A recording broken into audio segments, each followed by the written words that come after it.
Assalamualaikum warahmatullahi wabarakatuh.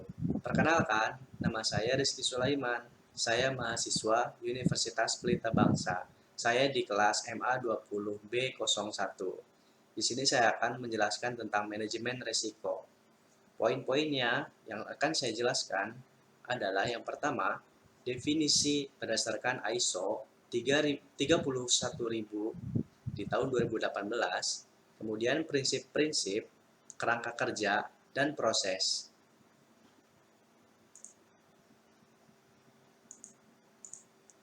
Definisi resiko menurut ISO 31000 tahun 2018. Risiko adalah efek ketidakpastian pada sasaran. Kemudian prinsip-prinsip manajemen risiko. Prinsip adalah pondasi pengelolaan risiko dan sebaiknya dipertimbangkan saat menyiapkan kerangka kerja dan proses manajemen risiko. Ada 8 prinsip dalam manajemen risiko diantaranya. Yang pertama, terintegrasi. Yang kedua, terstruktur dan komprehensif. Yang ketiga, disesuaikan. Yang keempat, inklusif. Yang kelima, dinamis. Yang keenam, informasi terbaik yang tersedia. Yang ketujuh, faktor manusia dan budaya. Yang kedelapan, perbaikan berkelanjutan. Prinsip-prinsip manajemen risiko. Yang pertama, terintegrasi. Manajemen risiko adalah bagian integral dari semua aktivitas organisasi. Yang kedua, terstruktur dan komprehensif. Pendekatan terstruktur dan komprehensif terhadap manajemen risiko berkontribusi terhadap hasil yang konsisten dan dapat dibandingkan. Yang ketiga, disesuaikan. Kerangka kerja dan proses manajemen risiko disesuaikan dan proporsional dengan konteks eksternal dan internal organisasi yang berkaitan dengan sasaran. Yang keempat, inklusif. Keterlibatan yang sesuai dan tepat waktu dari pemangku kepentingan memungkinkan pengetahuan, pandangan, dan persepsi mereka untuk menjadi bahan pertimbangan. Hasil dari proses ini menghasilkan peningkatan kesadaran dan manajemen risiko terinformasi. Yang kelima, dinamis. Risiko dapat muncul, berubah, atau hilang seiring perubahan konteks eksternal dan internal organisasi. Manajemen risiko mengantisipasi, mendeteksi, mengakui, dan menanggapi perubahan dan peristiwa tersebut secara sesuai dan tepat waktu. Yang keenam, informasi terbaik yang tersedia. Masukan manajemen risiko didasarkan atas informasi historis dan terkini, dan juga harapan ke depan.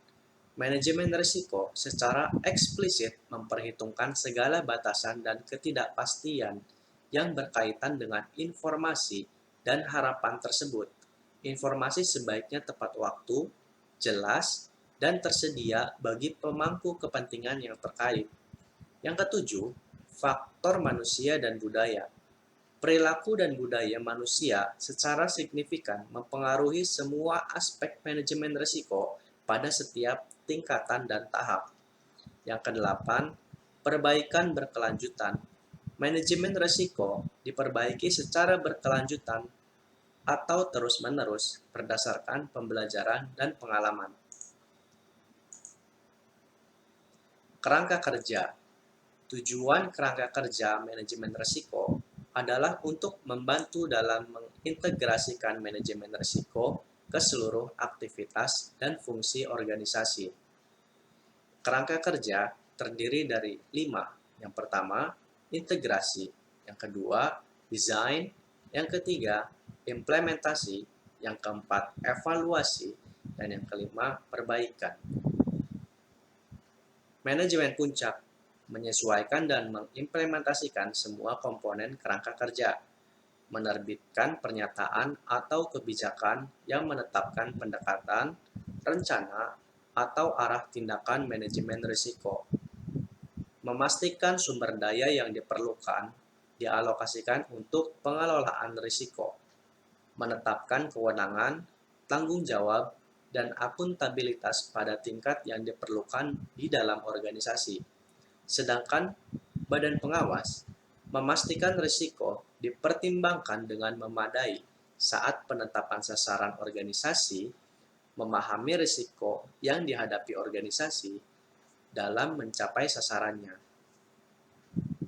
memastikan sistem untuk mengelola risiko tersebut diterapkan dan dijalankan dengan efektif, memastikan sistem tersebut sesuai dengan konteks sasaran organisasi, memastikan informasi tentang risiko semacam itu dan manajemennya dikomunikasikan dengan tepat. Integrasi.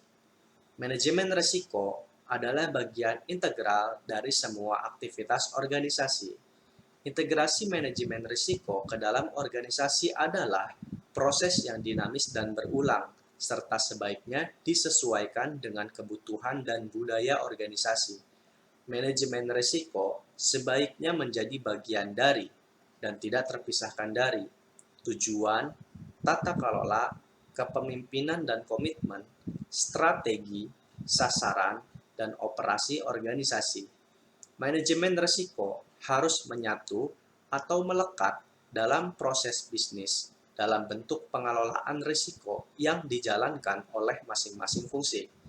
Efektivitas pengelolaan risiko merupakan tanggung jawab dari masing-masing individu manajemen, baik manajemen puncak, senior, maupun lini, mulai dari tingkatan entitas organisasi hingga tingkatan proses atau program yang dijalankan organisasi. Desain mencakup tentang pemahaman organisasi dan konteksnya, kemudian penegasan komitmen manajemen risiko, lalu penetapan peran, kewenangan, tanggung jawab, dan akuntabilitas organisasional, lalu alokasi sumber daya, dan yang terakhir penyiapan komunikasi dan konsultasi. Implementasi. Organisasi sebaiknya mengimplementasikan kerangka kerja manajemen risiko dengan mengembangkan rencana yang sesuai, termasuk waktu dan sumber daya, mengidentifikasi di mana, kapan, bagaimana, dan oleh siapa beragam jenis keputusan dibuat di seluruh organisasi, lalu memodifikasi proses pengambilan keputusan yang sesuai jika diperlukan.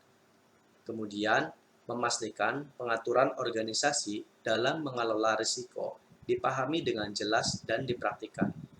Implementasi kerangka kerja yang berhasil memerlukan keterlibatan dan kesadaran pemangku kepentingan. Lalu ada evaluasi. Tujuan evaluasi kerangka kerja manajemen risiko adalah untuk mengidentifikasi ruang pengembangan atau perbaikan yang diperlukan terhadap kerangka kerja.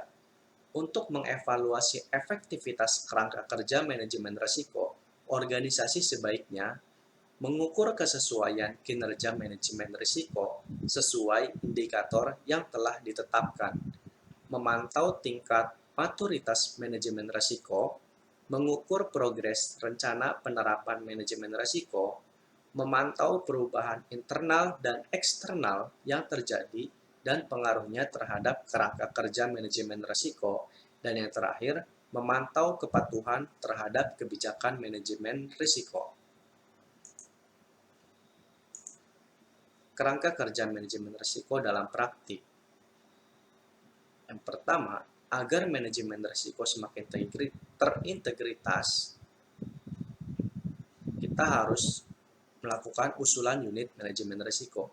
Kemudian, disetujui direksi, lalu sosialisasi dan pemberlakuan sesuai strategi dan rencana manajemen risiko, kemudian penerapan oleh seluruh pihak yang dilibatkan dalam manajemen risiko, lalu evaluasi berkala atau sewaktu oleh internal dan eksternal sesuai kebutuhan, kemudian hasil evaluasi dan usulan perbaikan atau pengembangan, lalu rumusan unit manajemen risiko, dan disetujui oleh direksi, kemudian perbaikan atau pengembangan oleh pihak terkait.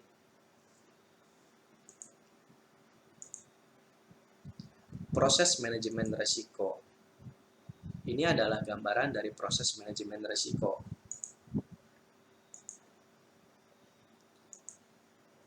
A. Identifikasi risiko. Identifikasi risiko merupakan suatu proses yang secara sistematis terus-menerus dilakukan untuk mengidentifikasikan kemungkinan timbulnya risiko atau kerugian terhadap kekayaan, hutang, dan personil perusahaan. B. Analisis risiko. Analisis risiko adalah proses penilaian terhadap risiko yang telah teridentifikasi dalam rangka mengestimasi kemungkinan munculnya dan besaran dampaknya untuk menetapkan level atau status risikonya. C. Evaluasi risiko. Evaluasi risiko merupakan proses pembandingan antara level risiko yang ditemukan selama proses analisis dengan kriteria risiko yang ditetapkan sebelumnya. Pengendalian risiko. Pengendalian risiko merupakan alat bantu bagi pengusaha dalam proses pengambilan keputusan untuk mengurangi atau menghindari risiko yang dihadapinya. Mitigasi risiko. Mitigasi risiko merupakan tindakan terencana dan berkelanjutan yang dilakukan oleh pemilik risiko agar bisa mengurangi dampak dari suatu kejadian yang berpotensi atau telah merugikan atau membahayakan pemilik risiko tersebut. Baiklah, cukup sekian penjelasan dari saya tentang manajemen risiko. Kurang lebihnya mohon maaf dan terima kasih. Wassalamualaikum warahmatullahi wabarakatuh.